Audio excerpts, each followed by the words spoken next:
പ്രമേഹ രോഗികളിൽ പലർക്കും അറിയാത്തൊരു ഞെട്ടിക്കുന്ന സത്യമുണ്ട്.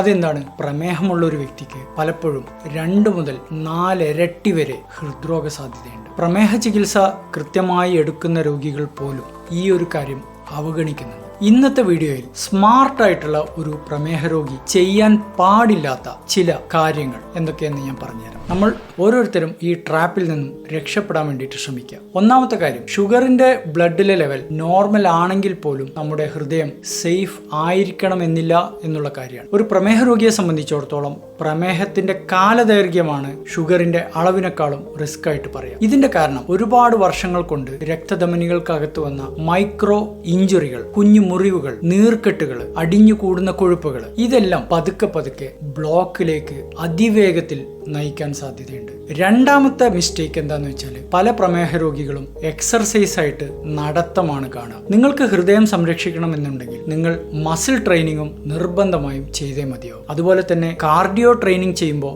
സോൺ 2 കാർഡിയോ ട്രെയിനിങ് ചെയ്യാൻ ശ്രമിക്കുക. ഇതെന്തിനാണ്? ഞാൻ മുമ്പേ പറഞ്ഞ പോലെ പ്രമേഹം രക്തധമനികളെ സ്റ്റിഫ് ആക്കുന്നുണ്ട്. നടത്തം കൊണ്ട് മാത്രം അത് നമുക്ക് ശരിയാക്കാൻ സാധിക്കില്ല. മസിൽ എക്സർസൈസ് വഴി മൈറ്റോകോൺട്രിയയും ഇൻസുലിൻ സെൻസിറ്റിവിറ്റിയും ഒരുപാട് മെച്ചപ്പെടുത്താൻ നമുക്ക് സാധിക്കും. മൂന്നാമത്തെ കാര്യം, പ്രമേഹ രോഗികളിൽ പലർക്കും അതിന്റെ കൂടെ തന്നെ ബിപിയും കൊളസ്ട്രോളും ഉണ്ടാവും. അതിൽ തന്നെ ഒരുപാട് ആളുകൾ കൊളസ്ട്രോളിന് മരുന്ന് കഴിക്കാൻ മടിയാണ്. അവർ ഭക്ഷണക്രമത്തിലൂടെ കൊളസ്ട്രോൾ നോക്കാം എന്നുള്ളൊരു പ്ലാനിങ്ങിലാണ് മുന്നോട്ട് പോവുക. പക്ഷെ നമ്മൾ അറിയേണ്ടത്, പ്രമേഹമുള്ള ഒരു വ്യക്തിക്ക് ബിപിയോ കൊളസ്ട്രോളോ ഉണ്ടെങ്കിൽ ഹൃദ്രോഗ സാധ്യത ഒരുപാട് വർദ്ധിക്കുകയാണ്. കൊളസ്ട്രോളിന് ഉപയോഗിക്കുന്ന സ്റ്റാറ്റിൻ മരുന്നുകൾ രക്തധമനികൾക്കകത്തെ നീർക്കെട്ട് കുറക്കുന്നുണ്ട്, അറ്റാക്കിനുള്ള സാധ്യത തടയുന്നുണ്ട്. ഒരു പ്രമേഹ രോഗിയെ സംബന്ധിച്ചിടത്തോളം സ്റ്റാറ്റിൻ ഗുളികകൾ കാറിൽ സീറ്റ് ബെൽറ്റ് പോലെ പ്രൊട്ടക്ട് ചെയ്യുന്നുണ്ട്. നാലാമത്തെ കാര്യം, ഷുഗർ ഫ്രീ എന്ന് പറയുന്ന അല്ലെങ്കിൽ ഷുഗർ ഉള്ളവർക്ക് ഉപയോഗിക്കാം എന്ന് പറഞ്ഞ് മാർക്കറ്റിൽ വരുന്ന ഒരുപാട് പദാർത്ഥങ്ങൾ ഒരു കാരണവശാലും പ്രമേഹ രോഗി പ്രോത്സാഹിപ്പിക്കരുത്.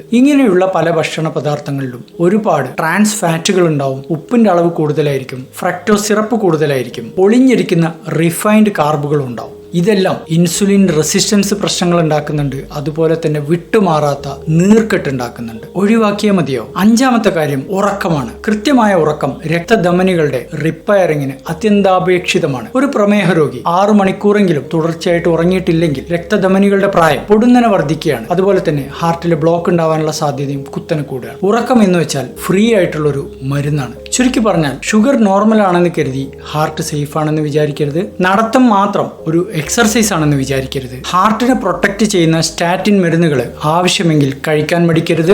ലോ ഷുഗർ അഥവാ ഷുഗർ ഫ്രീ എന്ന് പറയുന്ന സാധനങ്ങൾ വാങ്ങി ഉപയോഗിക്കരുത്. ഉറക്കത്തിനെ ഒരു കാരണവശാലും അവഗണിക്കരുത്.